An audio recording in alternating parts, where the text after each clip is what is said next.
ஏன்பா ஏன்பா மீனவர்களை பழங்குடியின பட்டியல சேர்ப்போம்னு சொன்னீங்களே, சேர்த்தீங்களா? மீனவர்களுக்கு 2 லட்சம் வீடுகள் கட்டித்தரப்படும் சொன்னீங்களே, கட்டி தந்தீங்களா?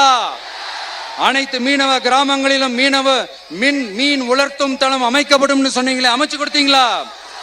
நெசவாளர்களுக்கு கூட்டுறவு சங்கத்துல கொடுக்கிற கடனுக்கு வட்டி 12% இருந்து 8% குறைக்கப்படும் சொன்னீங்களே, குறைச்சிங்களா? இப்படி கதை விடுறீங்களே மைடியர். வேணாம் வேணாம் வேணாம் வேணாம். உங்களுக்கு தான் ஆசையா பாசமா கூப்பிட்டா பிடிக்க மாட்டேங்குது.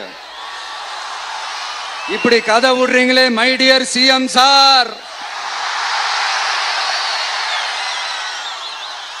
சரி, பாஜக அரசு தான் நமக்கு துரோகம் செய்யறாங்கன்னு பார்த்தா இங்க திமுக அரசு நம்மள நம்ப வச்சு ஏமாத்திக்கிட்டு இருக்கிறாங்க. கிட்டத்தட்ட நானு நீங்க எல்லாருமா சேர்ந்துதான் இவங்க நல்லது செய்வாங்கன்னு நினைச்சு தேர்ந்தெடுத்தோம். ஆனா நீங்க பாத்தீங்கன்னா, thank you, I love you, thank you thank you thank you. நீங்க பாத்தீங்கன்னா ஒரு 505 தேர்தல் வாக்குறுதிகளை நமக்கு தமிழ்நாட்டு மக்களுக்கு கொடுத்தாங்க.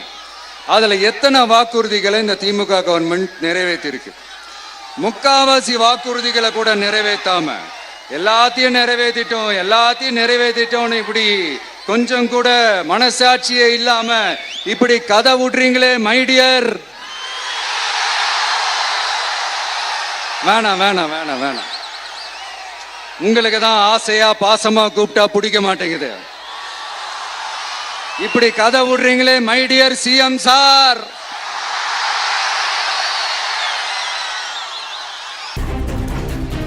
ஏன்பா ஏன்பா மீனவர்களை பழங்குடியின பட்டியல சேர்ப்போம்னு சொன்னீங்களே, சேர்த்தீங்களா? மீனவர்களுக்கு 2 லட்சம் வீடுகள் கட்டித்தரப்படும் சொன்னீங்களே, கட்டி தந்தீங்களா? அனைத்து மீனவ கிராமங்களிலும் மீன் உலர்த்தும் தளம் அமைக்கப்படும் சொன்னீங்களே, அமைச்சு கொடுத்தீங்களா?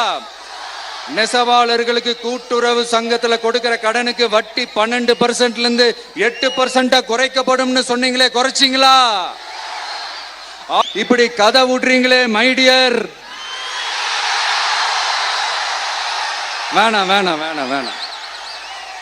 உங்களுக்கு தான் ஆசையா பாசமா கூப்பிட்டா பிடிக்க மாட்டேங்குது. இப்படி கதை விடுறீங்களே மைடியர் சிஎம் சார்.